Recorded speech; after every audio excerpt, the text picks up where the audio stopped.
Aujourd'hui, la prospection, c'est le loup qui rentre en boîte de nuit. Il a son pantalon aux chevilles, il a la capote dans la main et il te dit t'inquiète, je veux juste être ton ami. Alors, la plus grosse erreur et la plus flagrante, et celle à laquelle je suis confronté moi toute l'année avec mes clients et depuis plusieurs années déjà, c'est ce que moi j'appelle le manque de clarté.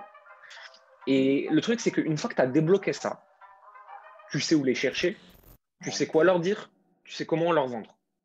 Tout le reste de ta vie professionnelle devient ultra simple. Et c'est ça, en fait, le problème, c'est qu'on va aller trop vite. Et ça peut aller vite, hein, mais d'abord, tu prends 5, 10, 15 clients one-one pour vraiment affiner la façon dont tu l'aides, le besoin, la compréhension, tes compétences. Et ils veulent faire ce qu'ils aiment sans faire ce qu'ils n'aiment pas. Donc moi, ce que je vends, en fait, c'est ce qu'ils veulent acheter. Donc, avoir des clients sans faire de prospection avec une méthode agréable pour toi, pour qu'ils soient dans la facilité à l'appliquer. Et s'ils sont dans la facilité à l'appliquer, ils auront des résultats rapidement, ils l'auront en faisant ce qu'ils aiment, et en fait, ça délivre complètement ce que je leur ai promis. En 2019 et en 2020, c'est mon ancienne boîte, donc j'étais encore associé, etc. On a fait autour de 200, 220 000 euros de chiffre d'affaires chaque année avec juste un compte Facebook.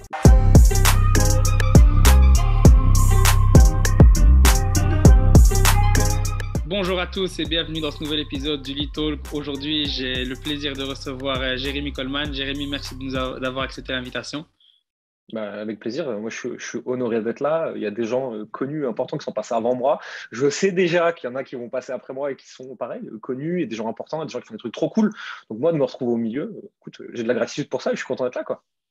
Merci, merci. Et voilà, aujourd'hui, on va discuter de tout ce qui est métier de l'accompagnement pour tous Mhm. les profils, on va dire un peu comme les coachs, les consultants, on va dire les personnes qui ont vraiment une expertise, une connaissance à transmettre. Et Ouais. toi, tu as 10 ans d'expérience dans le domaine, tu as coaché plusieurs coachs d'ailleurs. Et l'idée, aujourd'hui, ce que tu vas nous donner, c'est vraiment des enseignements, des bonnes pratiques à mettre en place et des erreurs à éviter. Et surtout, il y a des techniques que tu as utilisées par le passé qui ont produit des résultats de dingue. Donc, aujourd'hui, on va regarder tout ça, on va passer tout ça en revue. Mais avant tout, je vais te laisser te présenter rapidement pour ceux qui ne te connaissent pas. Yes, ça marche, merci. Pour ceux qui ne me connaissent pas, je m'appelle Jérémy Coleman, je suis entrepreneur depuis quasiment une dizaine d'années maintenant. Je suis dans le marketing depuis aussi longtemps que ça. Moi, j'ai fait mes études là-dedans, hein. J'ai un master en stratégie digitale des marques. C'est un nom pompeux pour dire comme le marketing, hein, avec une spécialisation digitale. J'ai eu plein de carrières et plein de vies sur ces 10 dernières années. J'ai commencé avec le monde des médias, du blogging, des médias en ligne, etc., qui avaient comme modèle économique soit la pub, soit les produits physiques, soit la formation. J'ai fait pas mal d'années dedans. J'ai eu un média sur la mode masculine qui s'est classé dans les 4, 5 premiers nationaux, à une époque où c'était plus simple qu'aujourd'hui, bien entendu, qui a été revendu ensuite. Derrière, j'ai fait un peu de freelancing, j'ai monté une agence, j'ai arrêté cette agence, j'ai travaillé pour plein de groupes. Je suis allé jusque un de mes derniers clients en coaching B2B, c'était la branche professionnelle de Sony. Donc j'ai fait plein de trucs qu'on pourra se raconter et qui est assez cool. Et à un moment, en fait, j'en ai eu marre de travailler avec des grands groupes et des agences parce que je trouvais que ça bougeait pas assez vite. Il y avait des problématiques de hiérarchie, de politique interne. Et le fait que celui qui décide, celui qui paye et celui qui applique, c'est pas la même personne, moi, ça me freinait dans mon travail, ça me frustrait. Je comprends que ces grands groupes, ils aient ces impératifs-là, mais moi, j'en avais marre de travailler comme ça. Et je me suis redirigé vers des choses que j'avais envie avec plus d'humains. Et donc aujourd'hui, en fait, j'utilise tout ce que je sais du marketing pour accompagner des coachs, des thérapeutes, des professions d'accompagnement, des consultants à développer leur activité sur Internet. Parfait. On voit que tu as eu plusieurs vies, donc en termes d'expérience et de retour d'expérience, on aura beaucoup de choses à dire et j'ai hâte en fait de commencer. On va rentrer directement dans le vif du sujet et Mhm. j'aimerais commencer par tout ce qui est on va dire le moins joyeux, les erreurs que tu as rencontrées le plus dans ton parcours, ce que tu as vu, les erreurs que les entrepreneurs font souvent. Et je sais que tu en as quelques-unes à mettre en avant. Et il y en a, c'est vrai que quand on a préparé l'émission que tu nous les as dites, je me suis dit, c'est vrai que c'est des pièges dans lesquels on peut vite tomber si on fait pas attention. Mhm. Alors, la plus grosse erreur et la plus flagrante, et celle à laquelle je suis confronté moi toute l'année avec mes clients et depuis plusieurs années déjà, c'est ce que moi j'appelle le manque de clarté. C'est-à-dire que tu as des personnes qui ont des compétences. Et moi, je travaille que avec des personnes qui ont des vraies compétences, hein, pas des gens qui veulent s'inventer quelque chose. Donc, mes clients, ils savent vraiment faire quelque chose. Ils ont une expérience, un diplôme, un vécu, un ancien métier à revaloriser, etc. Et en fait, ils ne savent pas sur quel marché ils veulent l'amener. Ils ne savent pas quelle est la niche dans ce marché. Ils ne savent même pas ce que c'est une niche dans un marché. Ils ne savent pas quelle est leur cible là-dedans. Parce que la plupart du temps, on va entendre une réponse du genre, bah ouais, moi je m'adresse potentiellement à tout le monde. Non. Je leur donne toujours une réponse à la con. Je leur dis, si tu vends des carottes violettes, naines, bleues d'Amazonie, ta cible, c'est pas les gens qui mangent. Tu vois, c'est... Et donc, c'est un manque de clarté vis-à-vis de tout ça. Et derrière, un manque de clarté, de sexitude, on va dire ça comme ça, par rapport à leur offre. Et tout ça, ça se résout en étant ultra précis sur ces points-là. C'est-à-dire que je sais exactement dans quel marché je me situe. Je sais exactement quelle est ma niche dans ce marché. Je sais exactement à qui je m'adresse très précisément et je cible en mode spécialisation, vraiment au scalpel, parce qu'il n'y a que comme ça qu'on peut percer quand on débute, tu vois, et après on élargit plus tard, on devient généraliste pour grandir, mais on ne se rend pas compte. Mais en fait, avant que tu fasses entre 1 et 10 millions par an, être généraliste, ça ne sert à rien. Ça n'a aucun sens. Et je les aide à affiner leur offre, mais l'affiner autant en termes de marketing, la promesse, qu'elle claque un peu la gueule, qu'elle envoie de la valeur, etc., mais aussi ce que tu mets dedans. Parce que j'ai remarqué qu'il y a beaucoup d'accompagnants, on va dire ça comme ça, de personnes qui vendent de la connaissance et du service, qui ont un problème de syndrome de l'imposteur. Est-ce que je vais réussir à délivrer ce que j'ai promis? Mais la vérité, en fait, c'est que ce n'est pas un manque de compétences, ça. C'est un manque de clarté. Parce que si tu sais précisément qui est ton client, quelle est sa situation A, quelle est sa situation B, qu'est-ce qu'il doit faire et franchir au milieu pour y arriver, quels blocages vont l'empêcher d'appliquer ce que tu dis et de franchir tout ça. Et si vraiment tu détailles ça de ouf, mais genre ultra précis, genre limite, tu as une fiche de 20 pages là-dessus, derrière, tu n'as plus aucun doute sur le fait que les gens que tu prends au point A, tu sais les amener au point B. Et quand tu as cette précision-là, le syndrome de l'imposteur, il disparaît.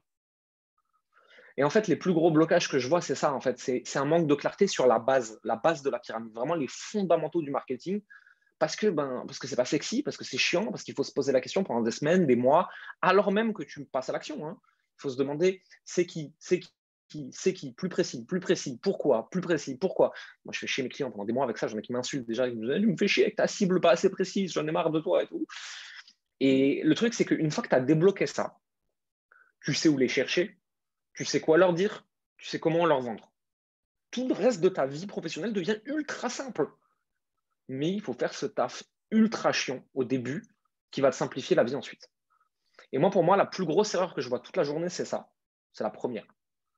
Après, derrière, je peux t'en dire d'autres. Je vois beaucoup d'entrepreneurs qui veulent faire une offre de groupe ou un produit ou un SaaS beaucoup trop vite, alors qu'ils n'ont pas encore fait un peu de one-one pour se rendre compte de qui sont leurs clients. Il y a plein de choses comme ça, à vouloir scaler trop vite et tout. Enfin, il y en a un million après. Pour rester sur celle-là, parce qu'elle est vraiment récurrente, on passera aux autres erreurs après, mais celle-là, elle est vraiment, vraiment très, très fréquente. Et ce que moi, je me dis, c'est est-ce qu'on peut directement, dès le début, avant de se lancer, savoir, voilà, connaître ma cible, connaître les pain points, donc la douleur, savoir avoir une offre totalement faite, ou est-ce que ça vient avec le temps, à force de commencer, à force de faire, de discuter, et après combien de temps on peut se dire, voilà, finalement, j'ai vraiment réussi à peaufiner tout cela? Mhm. Je pense que tu n'as jamais fini. Déjà, de peaufiner, tu peux toujours améliorer en fait. Hein. Concrètement, moi, au stade de développement où j'en suis, où je suis un peu avancé, tu vois, je ne suis pas dans les plus grosses boîtes dans ce que je fais, mais je suis un peu avancé. Je continue à peaufiner, je continue à apprendre des choses et je continue à prendre des claques de réalité dans la gueule parce que j'avais supposé un truc et que je me suis trompé. L'idée, en fait, c'est qu'au tout départ, avant de te lancer, tu poses des suppositions. Tu dis, je pense que ma cible, c'est ça, je pense qu'elle a mal là, je pense que telle offre le résout, etc. Et d'ailleurs, en fait, tu vas parler aux gens. Tu vas rentrer en contact comme un humain avec des gens pour te rendre compte si tes suppositions elles étaient justes ou pas. Tu peux le faire via les réseaux sociaux, tu peux le faire avec des entretiens exploratoires au téléphone, tu peux le faire en checkant un peu le reste du marché, les concurrents, qu'est-ce qui se fait. Tu peux le faire dans des événements. Mais de toute façon, il va falloir parler avec des gens et essayer de profondément les comprendre. Le problème, c'est que si tu es déjà en mode je veux leur vendre un truc, tu ne les écoutes pas. Et si tu ne les écoutes pas, tu ne peux pas les comprendre. Et si tu ne peux pas les comprendre, tu ne peux rien leur vendre. Donc, paradoxalement, au début, pour vendre, il faut ne pas vendre. Aller Mmh. discuter avec eux, les écouter et ne rien leur vendre. Mais parce que le meilleur moyen de vendre un truc, c'est de comprendre le besoin et d'être capable de vraiment le résoudre, ce besoin. Tu vois. Et pour ça, en fait, il faut écouter. Moi, je sais que mes équipes, des fois, je leur montre certaines de mes conversations, je leur explique comment je fais, etc., pour faire du sales. Et ils me disent ouais, mais on dirait que tu veux rien lui vendre. Ben non, en fait, à ce stade, je ne sais pas qui est cette personne, je ne sais pas quelles sont ses difficultés, je ne sais pas si je peux l'aider. Donc, en fait, je vais creuser de ouf pendant plusieurs minutes, heures, jours, semaines, jusqu'à voir un truc qui fait tilt chez moi et pouvoir dire, OK, son problème, c'est ça. Soit moi, je peux le résoudre, je vais lui proposer un truc. Soit moi, je ne peux pas, je vais la rediriger, cette personne, vers quelqu'un qui peut l'aider parce que moi, pas. Mais tant que je n'ai pas identifié clairement le besoin, la douleur, le problème, le blocage, moi, je ne vends rien. Je discute. Parfait, ça c'est une bonne manière de résumer tout ce que tu as dit. Et je voulais passer maintenant aux autres erreurs. Est-ce que tu en vois d'autres qui sont tout aussi fréquentes, tout aussi importantes? Vouloir aller trop vite, déjà ça, c'est surtout dans l'accompagnement, ça se voit beaucoup. Dans les autres métiers, je peux moins le dire parce que je connais moins. Mais je vois beaucoup de coachs, de thérapeutes, de consultants, tu vois, qui avaient commencé à vendre de l'accompagnement one-one, donc en consulting, à l'heure, au jour, ou à la période, tu vois, un mois, 2 mois, 3 mois, au forfait et tout, et qui se disent OK, c'est bon, j'ai eu 2 clients, ça me saoule, je veux scaler. Donc, je vais faire une offre de groupe hybride avec de l'accompagnement dedans, mais aussi de la vidéo, et aussi du PDF, et aussi des coachings de groupe, etc. Ouais, mais en fait, le problème, c'est qu'au début, tu n'as pas d'audience, tu n'as pas de connaissances clients, tu es nul en copywriting, tu es probablement nul en vente aussi. Et le one-one se vend beaucoup plus facilement que autre chose, quoi. Et donc, en fait, tu vas vouloir scaler alors qu'il n'y a rien à scaler. Tu vas faire effet de levier sur rien, sur une toute petite base de début de quelque chose, tu vois, que tu as réussi à faire. Je sais pas, c'est comme si ta voiture, il n'y a pas de moteur dedans, tu vois, tu as réussi à la faire avancer parce que tu es en pente, et tu me dis, je vais mettre de la nitro pour la pousser. Oh, calme-toi, elle roule même pas encore, tu vois. Et c'est ça, en fait, le problème, c'est qu'on va aller trop vite. Et ça peut aller vite, hein, mais d'abord, tu prends 5, 10, 15 clients one-one pour vraiment affiner la façon dont tu l'aides, le besoin, la compréhension, tes compétences. Ensuite, peut-être que tu prends des petits groupes. Ensuite, que peut-être tu vas productize ce que tu sais faire et là que tu vas pouvoir le développer. Je vois beaucoup de gens qui veulent aller trop vite et qui sont coachs depuis 3 semaines, par exemple, et qui me disent j'ai fait un produit en ligne de formation avec du groupe, mais je ne comprends pas, j'arrive pas à le vendre. Je fais ton audience, c'est combien de personnes? Ah, bah j'ai 132 personnes sur Facebook. Bah voilà, tu n'as pas d'audience, tu ne peux pas vendre, quoi. Et après combien de temps, on va dire, on est prêt pour pouvoir scaler et passer à un niveau Ça, supérieur? il y a pas de bonne réponse à ça. Tu vois. Certains sont des gens extraordinairement rapides et au bout de 3 6 mois, ils sont déjà capables de scaler. Certains, ils vont mettre 2 3 4 ans. Il n'y a pas de bonne réponse. En fait, c'est quand est-ce que tu as assez d'audience et que tu es assez bon pour. Et ça, il faut être capable d'être un peu humble et de mettre un peu son ego de côté vis-à-vis de ce que tu es capable de faire. Tu vois. On en reparlera après, mais moi, j'ai recommencé une boîte là, dans la formation et l'accompagnement en mai de zéro. Et la première chose que j'ai fait, c'est que j'ai repris 4 clients en one-one pour voir si j'étais toujours juste dans ce que je voulais transmettre. Tu vois. Et seulement après ces clients-là, j'ai fait une offre de groupe parce que j'avais déjà l'audience en plus. Et En fait, faut pas brûler les étapes. avoir l'audience, c'est quoi pour toi, si tu as un ordre d'idée? Tu as quelques centaines minimum de personnes qui te suivent et qui sont qualifiées et intéressées par le sujet. On revient encore une fois à la première erreur. Si tu arrives à connaître des gens, avoir une niche, avoir une cible et que tu connais bien, en fait, même 200 personnes, c'est suffisant parce qu'ils sont hyper qualifiés. Par contre, si tu tapes dans le tas et tu as, une grosse base mais qui n'est pas qualifiée, là, encore une fois, bah, c'est relatif en fait. D'accord, donc Ouais. toujours recommencer de la connaissance du marché, savoir connaître bien connaître notre cible et savoir les pain points de la personne. Est-ce que tu vois d'autres erreurs où on peut passer aux différentes astuces? Hum, On pourrait parler de mauvaise prospection, de mauvaise vente, etc. Mais peut-être que tu as eu d'autres invités qui en parleront peut-être mieux que moi de ça. Mais globalement, même toutes les autres erreurs qu'on voit, si tu veux, c'est toujours un peu le même fond de ces erreurs-là. C'est vouloir aller trop vite, pas écouter les personnes qu'on a en face de nous, supposer des choses sans savoir et pas tester. Et vouloir aller vite en se disant, ça y est, j'ai raison, j'ai la vérité, je suis meilleur que les autres, je vais gagner parce que je suis plus intelligent. Moi, pendant des années, je me suis fait plus intelligent que les autres, et je me suis systématiquement planté et bien planté. Et quand je voyais des gens en face de moi que je considérais comme moins intelligents que moi, qui y arrivaient mieux, il y a un moment, j'ai dû mettre mon ego sous ma chaise, me dire, OK, ferme ta gueule. Aussi intelligent que tu sois, visiblement, tu comprends rien. Donc, il va être temps de te taire, de poser des questions, d'écouter plus, tu vois, et de te dire, c'est pas parce que je crois que je sais des trucs que je suis bon. Et si aujourd'hui, il y a lui et lui qui me fument dans mon métier, c'est peut-être que je suis pas encore assez bon. Et justement, ici, tu es dans ton expertise, on va dire, c'est plus avec les coachs, les thérapeutes, etc. Tu es face à un public qui est assez expert dans son domaine, donc il y a le côté ego qui rentre en jeu. Comment on fait pour, parce que tout entrepreneur, généralement, il a quand même un certain ego, sinon il n'y croit pas, il ne croit pas à son projet, il ne croit pas à ses compétences. Comment on fait pour trouver ce juste milieu entre la confiance en soi nécessaire et le mauvais côté de l'ego? Moi, avec mes clients, en fait, je leur martèle toujours la même chose, c'est le marché n'en a rien à foutre de toi. Et en fait, ils en ont rien à foutre de toi, ils te calculent pas, tu les intéresses pas, ton existence ne les intéresse même pas. En fait, c'est pour eux, tu n'es rien, tu es le néant. C'est pas ils te veulent du mal, hein, loin de là, mais en fait, ils te veulent pas de bien non plus, tu leur es égal. Et en fait, c'est à nous, en tant qu'entrepreneurs, de faire le pas pour rejoindre notre audience sur son niveau de conscience. Moi, j'ai beaucoup de gens qui me disent oui, mais ils comprennent pas ce que je veux leur dire. Moi, je sais que c'est ça dont ils ont besoin. Ouais, mais s'ils ne veulent pas acheter ça, en fait, tu es juste un con qui essaye de leur faire filer un truc dont ils ne veulent pas. Et moi, s'il y a un mec qui m'arrête dans la rue et qui me dit tiens, des brocolis, parce que j'ai dit que je voulais maigrir, je dis non, moi je veux du chocolat. Il me dit mais si, des brocolis, c'est mieux. Je t'emmerde, casse-toi avec tes brocolis. Qu'est-ce qu'il faut qu'il fasse? Il faut qu'il me tende une boîte de chocolat et qu'il mette des brocolis à l'intérieur.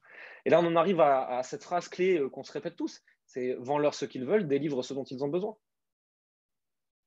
Mais de toute façon, en fait, quand tu as le syndrome de l'expert et que tu essayes de pousser de force ce dont les gens ont besoin, tu te rends vite compte que ton ego, il va falloir le mettre de côté 3 secondes parce qu'en fait, c'est le client qui a la carte bleue de toute façon. Et Donc, aussi bon que tu sois.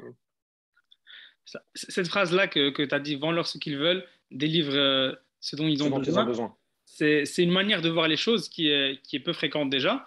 Et surtout, elle est parfaite, elle résume bien. Donc maintenant, ici, pour mettre en pratique, je ne sais pas si tu as déjà eu un exemple avec un de tes coachés, comment faire en fait pour vendre à quelqu'un qui n'a pas conscience de son dont il a besoin. On va prendre l'exemple, comme tu as dit, avec le brocoli et le chocolat. Comment faire pour que à la fin, le gars soit quand même satisfait? En fait, ce qu'il va falloir faire, c'est. Je peux prendre mon exemple. Hein. Moi, je suis dans le marché du make money. Je suis dans l'attraction de clients en opposition à la prospection et je m'adresse précisément aux coachs. Sur notre marché, ils veulent plus de clients, ils veulent plus d'impact, ils ne veulent pas faire des choses désagréables qu'ils n'aiment pas. Ceux qui viennent chez moi, en l'occurrence, parce qu'ils n'aiment pas prospecter ni en digital de masse, ni en one-one. Et donc, moi, je leur apprends des stratégies d'attraction de clients, ce que moi, j'appelle ça comme ça pour eux. C'est ce que nous, ici, sur LinkedIn et dans le milieu plus corporate, on va appeler de l'inbound marketing, hein, concrètement. Et ils veulent faire ce qu'ils aiment sans faire ce qu'ils n'aiment pas. Donc, moi, ce que je vends, en fait, c'est ce qu'ils veulent acheter. Donc, avoir des clients sans faire de prospection avec une méthode agréable pour toi.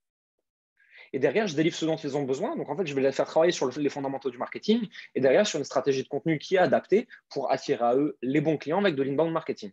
Et tout l'enjeu de ce que je fais pour que je n'ai pas des clients déçus en mode tu m'as menti, tu m'as raconté n'importe quoi, c'est de rendre ma méthode aussi agréable que possible pour eux.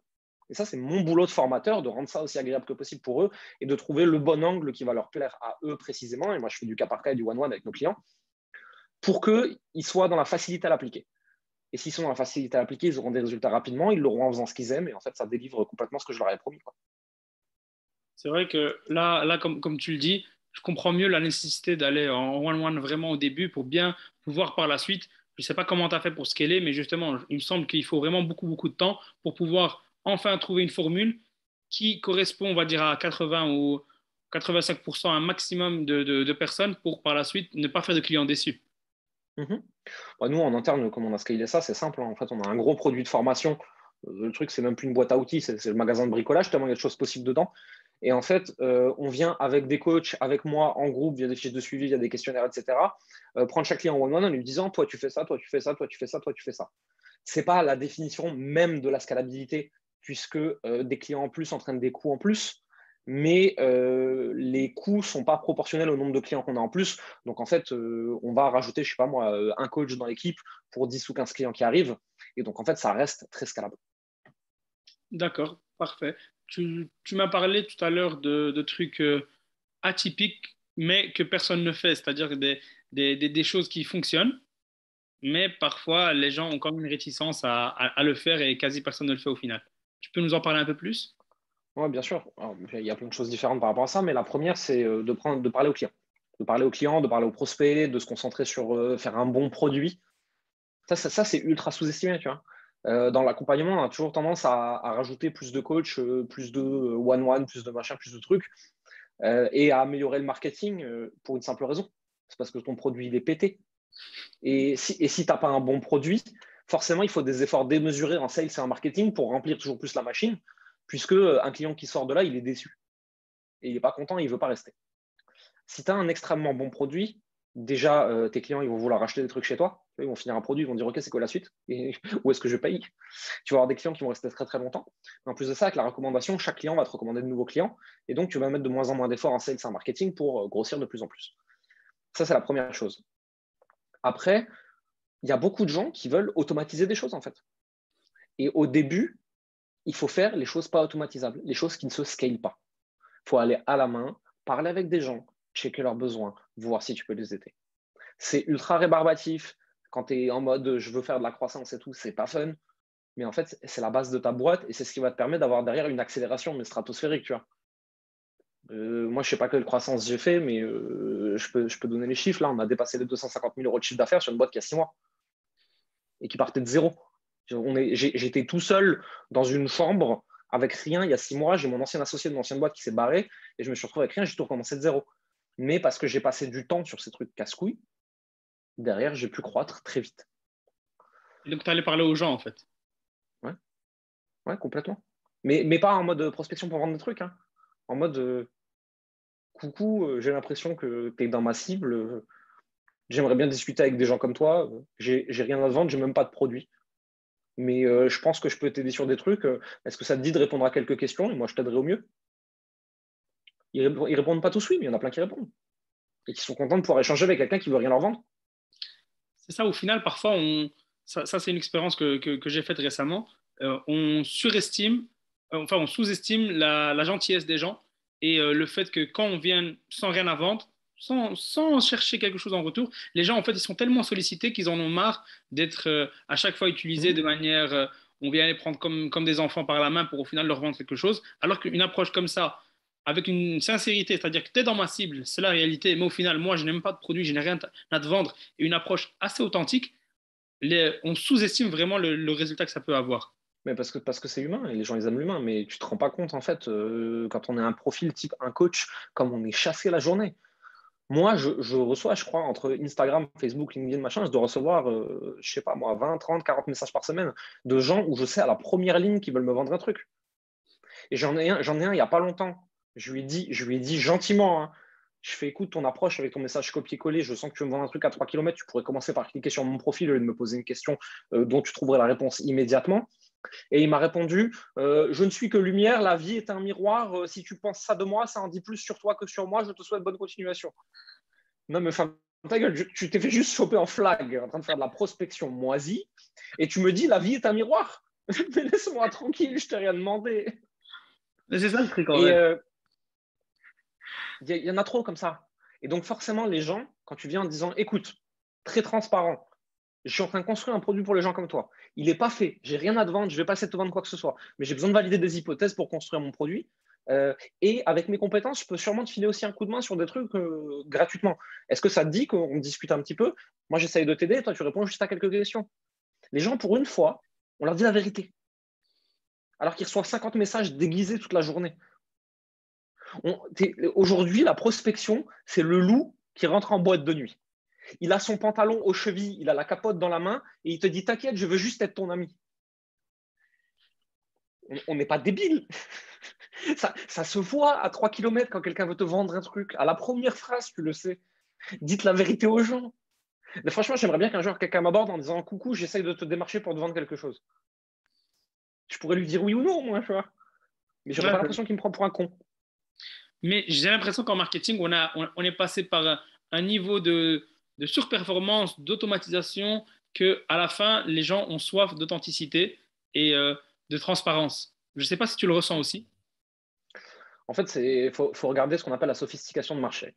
C'est Eugène Schwartz qui a très très bien théorisé ça dans Breakthrough Advertising. Et il y a plusieurs niveaux de sophistication de marché. Et dans l'accompagnement, par exemple, tu vas avoir niveau 1, je t'aide à perdre du poids. Niveau 2, je t'aide à perdre 40 kilos en 3 semaines. Niveau 3, je t'aide à perdre 40 kilos en 3 semaines sans faire de sport. Ensuite, niveau 4, 40 kilos en 3 semaines sans faire de sport grâce à la méthode miracle, machin, unique, etc. Et il va y avoir dans tout marché comme ça va devenir le Far West avec une surenchère de promesses. Dans le coaching, j'ai vu des trucs, je t'aide à atteindre tes premiers 100 000 euros de chiffre d'affaires en 6 semaines, même si tu pars de zéro, enfin, un truc, n'importe quoi. J'ai vu des gens qui professaient des promesses de 1 million de CA en moins d'un an, même en partant de zéro, bref. N'importe. C'est que des bêtises. Et à un moment, en fait, tu vas avoir un ras-le-bol des surpromesses du marché. Et tu vas avoir le marché qui va être en crise de confiance et qui va défoncer tout le monde. Moi, typiquement, le marché des coachs dans le Make Money, autant dire qu'à chaque fois que je lance une publicité, j'ai 250 commentaires qui me traitent d'escroc. Et ils ont raison de penser ça, en fait, de prime abord. Ils voient un mec qui arrive en disant je t'aide à avoir des clients. C'est pas écrit sur mon front, j'ai de l'expérience en marketing et que je suis pas juste un coach de coach formé par un coach. Et en fait, derrière tout ça, après cette crise de la confiance, il va avoir, en fait, si tu veux, un marché qui va se réguler et qui va passer par de la transparence, qui va passer par dire la vérité, qui va se passer par de l'authenticité. Et en fait, le marché va s'écrémer de lui-même Et après, dans un marché, il peut y avoir plein de segments. Pardon. Il peut y avoir plein de segments. Aujourd'hui, sur mon marché, par exemple, il y a des segments ultra bling-bling où tu as des mecs qui roulent en Ferrari avec 9 Rolex à la main, etc., à Dubaï. Mais derrière, en plus, ceux à qui je pense, ils ont des vraies compétences, tu vois, ils sont bons. Mais ils s'adressent à un marché de ce que moi j'appelle gentiment les jeunes loups, tu vois. C'est des mecs de 18-20 ans qui ont les dents dehors et qui veulent vraiment y arriver, tu vois. Et du moment qu'il y a de la compétence, ce marché, il est bien. Ensuite, tu as des gens qui s'adressent aux high performers, tu as des gens qui s'adressent aux hypersensibles.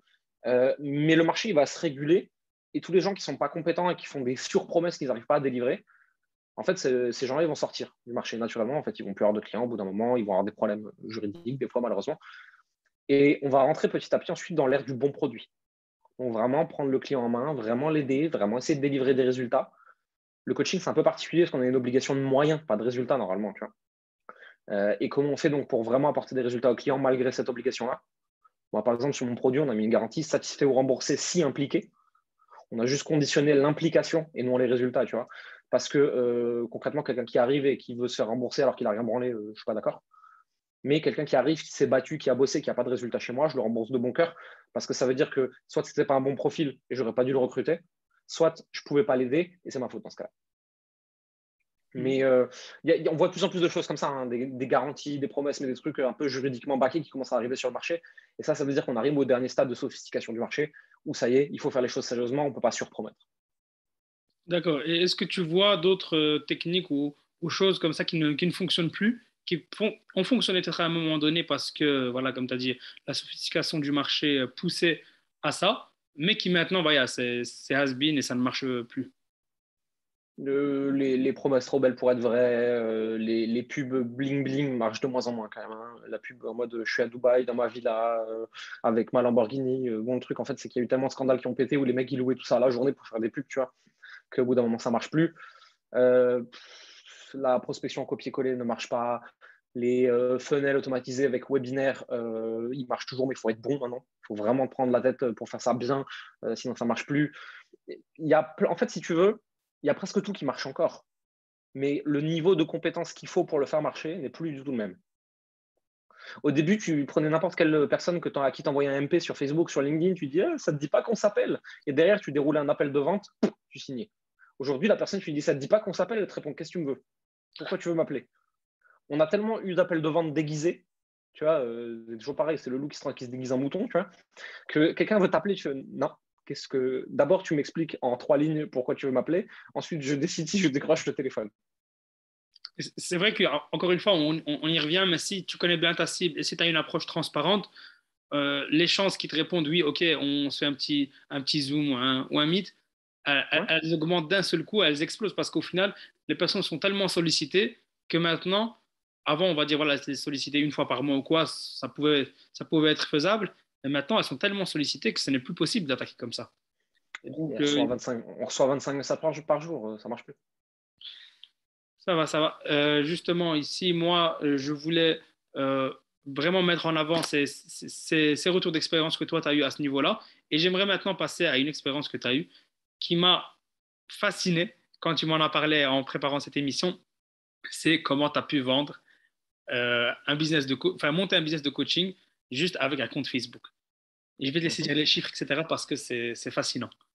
Alors ouais, en 2019 et en 2020, c'est mon ancienne boîte, donc j'étais encore associé, etc. On a fait autour de 200, 220 000 euros de chiffre d'affaires chaque année avec juste un compte Facebook. Donc au début, pas de site, hein, on a fait un petit vite fait après, il n'y avait rien du tout dessus, il y avait 3 infos, pas de tunnel, pas de pub, pas de webinaire, pas de rien en fait, rien. Même les vidéos, je les ai enlevées de YouTube, j'ai fermé la chaîne YouTube et j'ai tout mis sur Facebook en natif.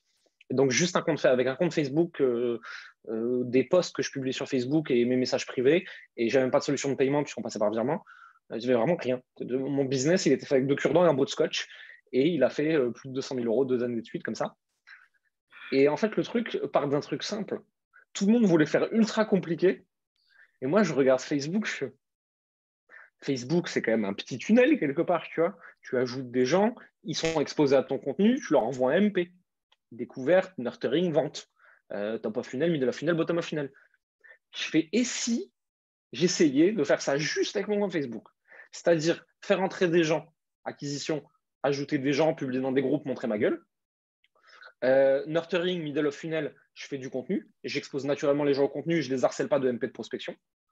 Et bottom of funnel, pour vendre, en fait, les gens qui ont l'air les plus intéressés par mes contenus, je leur envoie un MP, je commence à discuter avec eux. Et si ça a du sens, je proposerai mon offre. Je dis, tiens, essayons. En fait, ça a eu des putains de résultats, au point qu'à l'époque, on avait développé une méthode qu'on vendait qui expliquait précisément ça. Et on a même des gros acteurs de notre marché qui sont venus voir, non mais les gars, comment vous faites? C'est pas possible.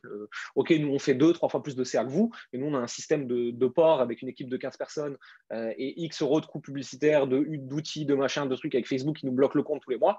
Comment ça se fait que vous faites un tel chiffre avec rien? Et moi, je suis allé jusqu'à former des équipes dans des boîtes de coaching, des boîtes qui faisaient 3-4 millions par an. Je formais leur sales team à faire la même chose en fait. Parce qu'ils me disaient, non mais attends, nous on se fait chier avec des appels, on se fait chier avec des pubs, comment tu fais juste? Et en fait, c'est parti d'un truc simple. C'est que si c'est simple, c'est mieux. Toujours. Je crois que c'est Alex Hormozy qui répète tout le temps ça, un gros entrepreneur US, hein, une grosse tronche, comment il dit ça, c'est simple scale, fancy fail. Voilà, tu vois, plus c'est simple, plus ça marche. C'est toujours, tu vois, plus c'est sexy, plus c'est compliqué, plus ça va se planter. Et on s'est dit, OK, on va essayer ce truc ultra simple. Et moi, je suis ultra formé au copywriting. Donc, je me suis dit, attends, j'ai peut-être une longueur d'avance à jouer là-dessus. Et derrière, en fait, tout le monde me dit, non, mais attends, tu ne peux pas vendre un produit à 5 000 euros sans appel. Mais pourquoi? Bah, les gens ne les achètent pas. Qui a décrété ça? Est-ce que ce n'est pas nous, quelque part, qui nous sommes bercés dans un truc et qui ont dit, non, ils n'achètent pas à 5 000 euros sans appel? Je fais, tiens, je vais essayer. Et en fait, on est allé jusqu'à vendre de l'accompagnement. L'accompagnement le plus cher qu'on ait vendu, il devait être autour de 40 000 euros sans appel. Juste parce qu'à un moment, on s'est dit, je pense que c'est possible. Je pense que tous les autres, ils n'ont pas tout à fait tort, que c'est plus facile de vendre ça au téléphone. Mais moi, les coups de téléphone, ça me casse les couilles. Je pense qu'on peut faire autrement. Et j'ai même aujourd'hui des petits produits de formation qui s'appellent Vendre 100% à l'écrit, plus jamais d'appel de vente, des trucs qui cartonnent, hein. Des trucs à moins de 100 balles, ou 200 balles, je ne sais plus. Et en fait, juste d'un postulat.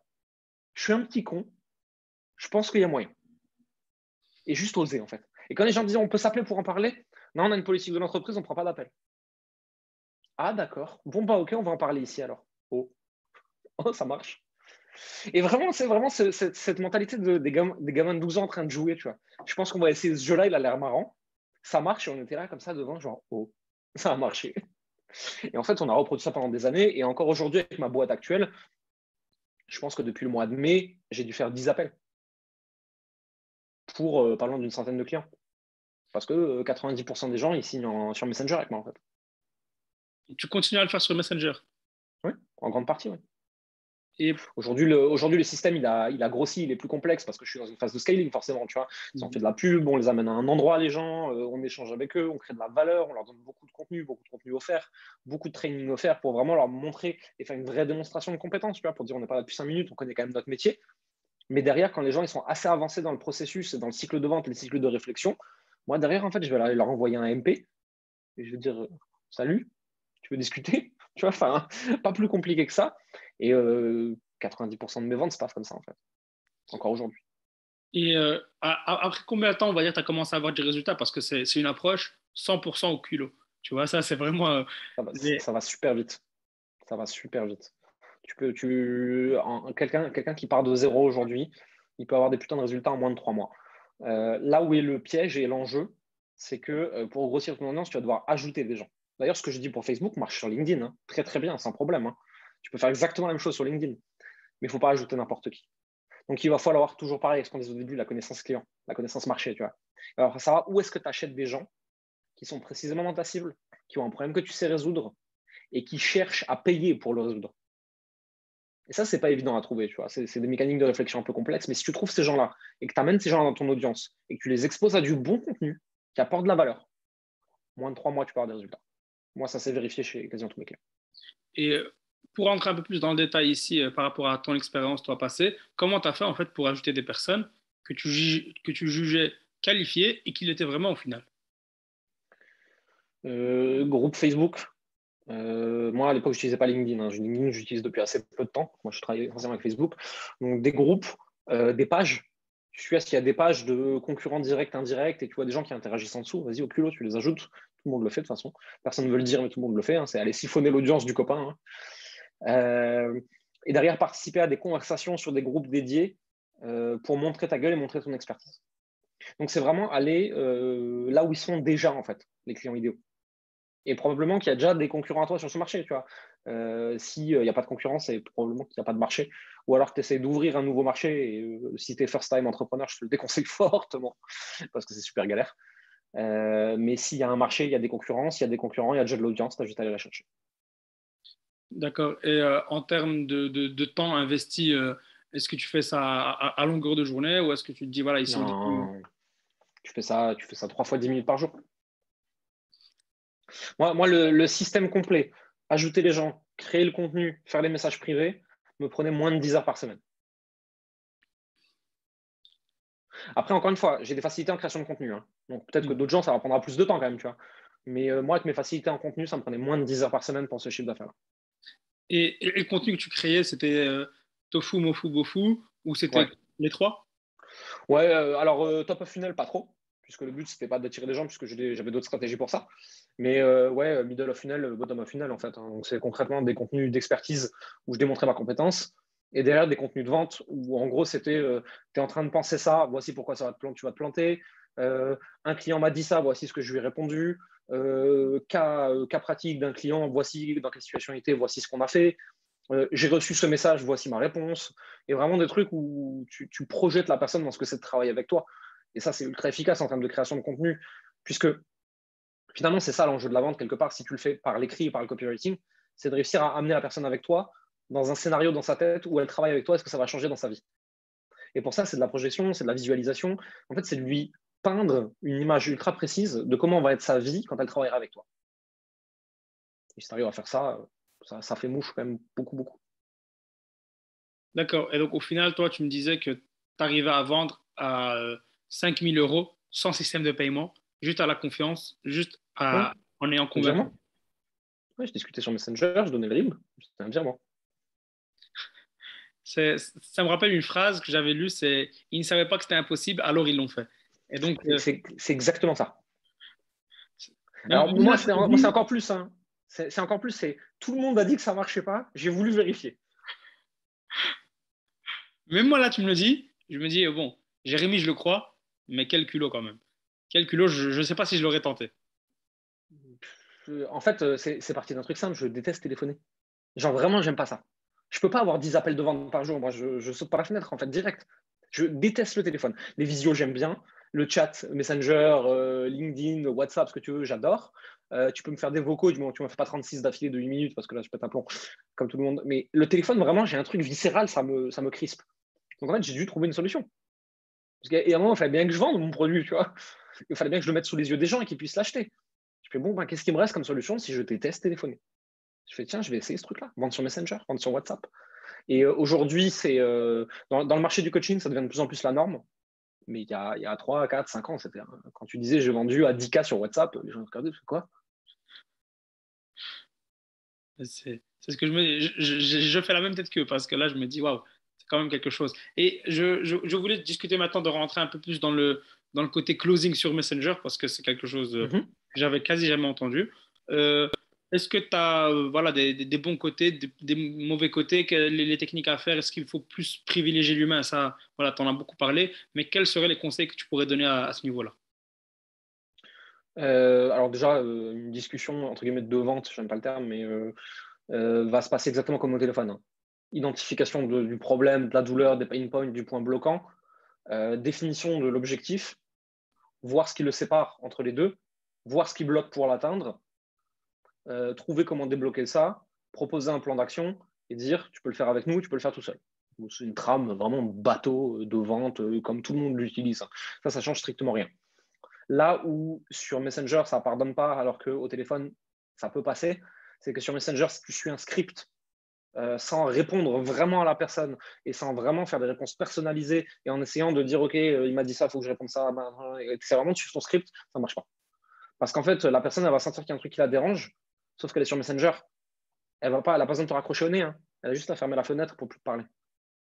Mhm. Et donc, en fait, si tu fais de la mauvaise vente sur Messenger, tu vas juste te faire ghoster 95% du temps. Les gens vont juste arrêter de te répondre, en fait. Après, il faut redoubler d'ingéniosité Et aujourd'hui, des gens qui sont bons en Messenger, hein, maintenant, c'est un métier, ça existe. Hein. Moi, j'appelle ça un setter. Je crois que dans le milieu corpo, il y a encore un autre nom pour ça. Je ne me souviens plus ce que c'est. Mais il faut de l'humain. Il faut vraiment de l'humain, en fait. Il faut vraiment écouter et lire la personne en face de toi et regarder ce qu'elle te dit et répondre en fonction de ce qu'elle te dit. C'est-à-dire que tu as ta trame en tête. Tu dis, OK, on est vers ici, moi, je veux l'amener vers ici. Mais tu peux pas juste dérouler ton truc, quoi.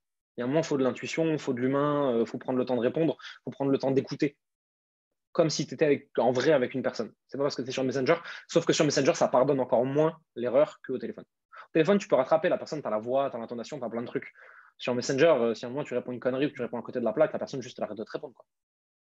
Et il n'y avait pas des problèmes avec Facebook par rapport aux ajouts? Est-ce que tu n'avais pas des blocages parfois? Est-ce que...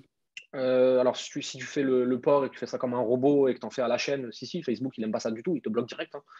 Hein. Mais si tu ajoutes que des personnes avec qui tu as vraiment des amis en commun et beaucoup d'amis en commun, si c'est des personnes avec lesquelles tu as peut-être déjà interagi sous des statuts, sous des posts, etc., Facebook te laisse relativement faire. De toute façon, si Facebook te bloque, en fait, tu arrêtes de le faire une semaine et tu recommences après, quoi. Facebook, il est assez tolérant. Si tu n'as pas un compte Facebook il y a une semaine, il est assez tolérant là-dessus. Derrière, par contre, pour Messenger et tous les trucs comme ça, moi, j'ai jamais eu de problème. Mais après, pareil, j'envoyais pas 50 copier-coller d'affilée. Tu vois, Mhm. j'avais même pas de message type. Ouais. Je faisais au fur et à mesure, au cas par cas, etc. Ça m'est déjà arrivé de copier-coller. Hello, ça fait longtemps que je viens prendre des nouvelles, tu vois, mais j'en envoyais 3 et pas 250. Tu vois. Donc, c'est un bon système, il marche bien. Après, encore une fois, si tu veux, il a aussi des tards, ce système. Hein. Il ne se scale pas. Concrètement, moi, je pouvais le faire et j'arrive à le vendre aussi facilement parce que le créateur du contenu, le créateur du produit et la personne qui vend, c'était la même. Si j'avais mis un assistant pour faire les messages en place, ça ne marchait plus. Je suis incertain. On a essayé. Ça pardonne pas. Il faut être bon. Enfin, tu vois, il y a aussi des downsides, tu vois. Mais pour là où j'en étais et comment je voulais faire les choses, c'était cool. C'était vraiment cool. Moi, je voulais pas scaler à cette époque-là. Je n'ai rien à foutre. Et 250K en pur bénéfice, c'est pas mal. Mais c'est ce que je me dis. Et surtout que, voilà, au final, ça c'est une question sur laquelle on reviendra, mais par rapport au pourcentage de closing que tu avais. Et ici, je me dis, c'est vrai que dans un premier temps, pour commencer, ça peut être une bonne méthode pour, si on arrive à avoir 250K sur 2 3 ans, bah après, éventuellement, tu peux réfléchir à des techniques où tu scales et comme ce que tu fais Bah, actuellement. ouais, derrière, tu peux recruter. Avec le cash flow, tu peux recruter, tu peux scaler, tu peux avoir des outils, tu peux mettre de la pub, tu peux faire plein de choses, tu vois. Mhm. Mais pour démarrer, moi encore aujourd'hui, mes clients, je leur enseigne une méthode assez similaire. Après, je l'ai un peu fait évoluer, j'ai un peu changé des choses, tu vois, avec le temps. Mais je leur enseigne une méthode assez similaire pour vérifier s'ils sont product market fit et time to market et pour tester leur offre et faire leur première vente. Et une fois que c'est fait, on met des systèmes de création de contenu, des choses comme ça, plus complexes en place. Mais le début, il démarre aussi comme ça. Et vu que l'offre, elle est assez, on va dire le ticket moyen est quand même élevé, c'est-à-dire, tu me dis quand même que tu avais des formations qui allaient de 5 000 jusqu'à une fois 40 000 euros, Ouais. c'est pas rien. Euh, Alors, 40 000, c'était pas de la formation, hein. C'était de l'accompagnement sur un profil qui était déjà avancé, qui faisait déjà un certain chiffre d'affaires, etc. Je suis pas dans cette mode du high ticket, tu sais, où tu vends à 50 000 ce que tu vendais 3 mois avant 5 000 parce que tu penses que ça vaut cher. Moi, mes formations pour les débutants, entre guillemets, elles sont aujourd'hui entre 4 et 5 000 euros. Elles monteront jamais beaucoup plus cher parce que j'estime que c'est le prix moyen d'une bonne formation pour quelqu'un qui débute en marketing et en business. J'ai aujourd'hui des offres plus chères, j'en avais d'autres encore plus chères à l'époque, mais c'était vraiment de l'accompagnement personnalisé pour des profils plus avancés. Il faut le préciser parce qu'aujourd'hui, il y a tellement de dérives. Et j'ai vu des coachings à 500 000 euros, 1 million d'euros se vendre sur des débutants qui avaient 19 ans parce que le gourou, parce qu'on peut utiliser le terme là, à ce stade, hein, il l'avait surchauffé en live devant des gens sur scène, etc. Et ça crée des aberrations et des dérives derrière. Et j'ai hâte que la DGCCRF se mêle un peu plus de ça pour mettre un peu des fessées parce qu'il y a des trucs qui sont aberrants. mhm. Et je me dis qu'avec un taux, avec un ticket moyen qui est relativement élevé pour Facebook, Ouais. est-ce que, euh, quel est le pourcentage de conversion que tu avais? Et est-ce qu'on va dire que tu n'avais pas trop d'objections? Parce que le prix, il est quand même élevé. Si, j'avais des objections, mais des objections, j'en avais comme dans n'importe quelle conversation de vente. En fait, j'en avais pas plus, pas moins. Je savais y répondre, en fait. Hein. J'avais tout un tas d'objections, des fois sur le prix, des fois sur d'autres choses. Le taux de closing, alors, je ne voudrais pas dire de conneries. Euh, quand vraiment je faisais beaucoup de conversations, je devais être entre, je sais pas moi, 20 et 40%, un truc comme ça. Et quand j'en faisais peu, parce que je parlais que aux personnes intéressées, et où j'avais vu via les commentaires, les likes, les machins, les trucs, qu'ils étaient probablement très intéressés, ou parce qu'ils avaient interagi sur des posts d'un lancement de produit et tout, là, je passais à 70-80%. Donc, au final, la clé, c'est vraiment, encore une fois, la première étape par laquelle tu as commencé cette interview, c'est vraiment bien ciblé, bien filtré au début. Après, le travail devient de plus en plus facile. Je pouvais avoir des taux de closing comme ça parce que je parlais que à des personnes ultra qualifiées. Si tu fais de la masse, forcément, ton taux de closing sur le marché aujourd'hui, un closer ou un sales qui est junior, il va être entre 5 et 10%. Un bon, il va monter à 20-25 s'il fait vraiment du lead de masse, tu vois.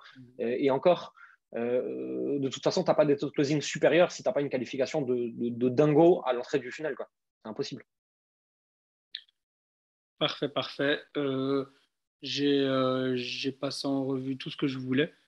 Je ne sais pas si tu as quelque chose à rajouter, mais je te remercie pour toute la valeur que tu nous as apportée. Mais Euh, écoute, c'était avec plaisir. Franchement, là on a vu tout. On avait discuté de ça au début. On avait vu qu'il y avait plein de trucs atypiques que tu nous as mis en avant, des trucs typiques que personne ne fait. Comme tu as dit, le côté humain, aller discuter. Au final, on est revenu aux bases des bases. Et on voit il y a des résultats de dingue.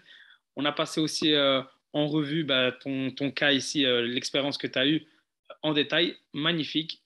C'est vraiment quelque chose à laquelle j'avais jamais pensé. Et je vais le mettre en avant aussi parce que là j'y réfléchis. Je me dis, c'est vrai que ça peut être quelque chose de très, très, très bien parce que c'est un créneau sur lequel peu de personnes se mettent, même si maintenant, à force d'en avoir parlé, ben, comme tu as dit, il y a des concurrents qui viennent se positionner.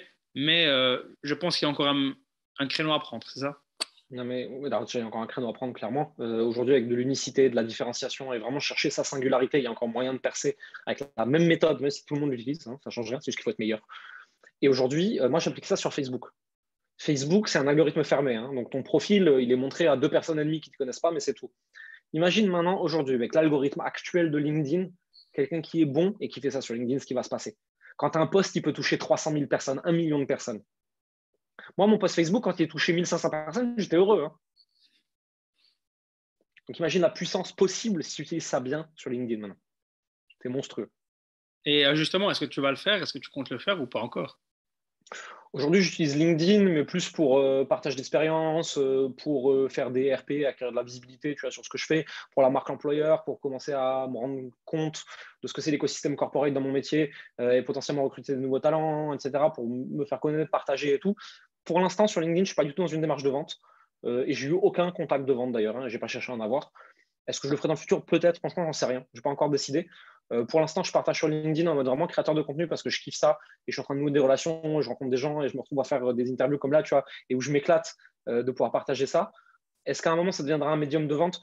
Pas sûr. Peut-être que je vais garder l'utilisation que j'en ai actuellement. Peut-être aussi que je vais changer d'avis dans le futur, j'en sais rien, tu vois. Et au pire, de toute façon, ça se verra très vite dans mes contenus. Mais de toute façon, en tout cas, moi, j'invite toutes les personnes qui nous regardent à aller te suivre parce que sur LinkedIn, justement, moi, c'est comme ça que je t'ai contacté. Je t'ai vu sur LinkedIn et on sent que tu t'éclates. C'est-à-dire que Ouais. on sent que tu n'es vraiment pas dans une démarche de vente et limite tes posts, ils me font souvent rire. D'ailleurs, on va militer pour que LinkedIn mette le bouton rire comme réponse, comme réaction possible parce que franchement, tes posts, ils sont souvent marrants et c'est d'une simplicité et tu apportes même une valeur qui est on va dire, avec une certaine fraîcheur. J'ai beaucoup de créateurs de contenu qui sont très très bien, mais on sent que tu as quelque chose de différent. Je ne vais pas dire que c'est mieux ou pas, Parce moi ça me que, plaît, mais en tout cas c'est parce que je différent. viens pas de là. Parce que je viens pas de LinkedIn, en fait, c'est tout. Moi, je viens du monde de Facebook, d'Instagram et de YouTube. J'arrive sur LinkedIn avec exactement le même ton. On m'a dit non, mais attends, il faut structurer comme ça. Je fais non, je m'en bats les couilles. S'il faut faire différent, c'est que j'ai pas envie de le faire. Moi, je vais faire comme ça plaît, trop de chance. Ça plaît pas, tant pis, je m'en vais, tu vois. Et je pense que c'est ça qui fait ce fraîcheur, entre guillemets. Non, c'est juste que j'ai un ton qui n'est pas à la base adapté au réseau social. Et vu que j'ai le réseautage facile, j'ai réussi à me faire voir avec ce ton-là. Ça aurait pu aussi ne pas marcher. J'ai eu un peu de chance aussi, si tu veux. Le facteur chance, faut pas le mettre de côté, en fait. Hein. Mhm. Et sur Facebook, est-ce que tu communiquais aussi de cette manière, avec cette légèreté, parler comme si tu parlais à ton pote, ou est-ce qu'il faut prendre un peu plus de pincettes, se montrer un peu plus pro, Ah etc. non, sur Facebook, je suis pire. Sur LinkedIn, franchement, je me tempère encore sur LinkedIn. Parce qu'il y a quand même des profils plus âgés, plus guindés. Il peut potentiellement y avoir demain un banquier ou un avocat avec qui je vais travailler et je vais essayer de moins dire de conneries. Sur Facebook, je suis une catastrophe. Hein. Sur Facebook, je suis infernal. J'ai vraiment zéro limite. Ça va, ben, où est-ce qu'on pourrait te retrouver en fait? Jérémy-coleman.com, Jérémy Coleman profil Facebook. En fait, je suis quasiment sur tous les réseaux sociaux. Tu tapes Jérémy Coleman et tu me trouves. Ça va, parfait. Pour finir cette interview, j'aimerais te demander si tu as deux ou trois ou quatre personnes à nous proposer qui seraient aussi compétentes que toi, mais qui nous apporteraient une autre valeur. Oui, bien sûr. J'en ai quatre en tête à laquelle j'ai pensé. Et heureusement, toi, tu m'as prévenu avant, donc j'ai pu réfléchir. Parce qu'il y a trop de personnes qui arrivent en entretien comme ça, ils disent ouais, cite deux personnes. Attends, j'étais pas prêt. Et j'ai quatre personnes auxquelles j'ai pensé et qui, à mon avis, mériteraient que tu discutes avec elles. C'est Jason Béraud, qui est Grove chez les Reapers et qui a vraiment une putain de compétence et qui est extraordinaire et qui est bon sur LinkedIn. C'est Mehmet Gül, qui est coach spécialisé en PNL, en déblocage de croyances, etc. Et qui travaille en général avec des profils seniors qui sont à mort dans le travail très très dur et tout, et qui les aide à lâcher prise sans perdre de CA, tu vois, et qui a un gros passif dans le management, dans la conduite du changement. Il est assez discret sur LinkedIn, mais il est ouf. Kevin Primiserio, qui vient de monter la startup Pianity dans les NFT, la musique, mais qui derrière a un track record avec Hook, avec 42 entrepreneurs, enfin des trucs assez solides. Et le dernier auquel je pense, c'est Jérémy Schoss, qui est personal art chopper avec une forte dimension liée au monde du digital, au NFT, aux choses comme ça. Je pense que c'est quatre personnes en fait qui gagneraient à être connues. Bon, Jason, tout le monde le connaît sur LinkedIn, mais c'est pas grave, il faut lui parler parce que vraiment, il va y avoir ma punchline. Et les trois autres, je pense qu'ils gagnent à être connus et qu'il y a beaucoup de valeur qui peut ressortir. Parfait. On les contactera. Merci beaucoup, Jérémy, pour toute la valeur que tu nous as apportée. On Avec continuera à te plaisir. suivre. Je pense qu'on t'accueillera une autre fois sur un autre épisode parce que tu as tellement de choses à dire et c'est tellement frais, tellement léger, tellement amusant. Je te Donc, raconterai la suite de l'aventure si tu veux. parfait. On se revoit dans quelques mois alors. Merci beaucoup, Jérémy, et à très Ça bientôt. marche. Merci beaucoup à toi. À bientôt.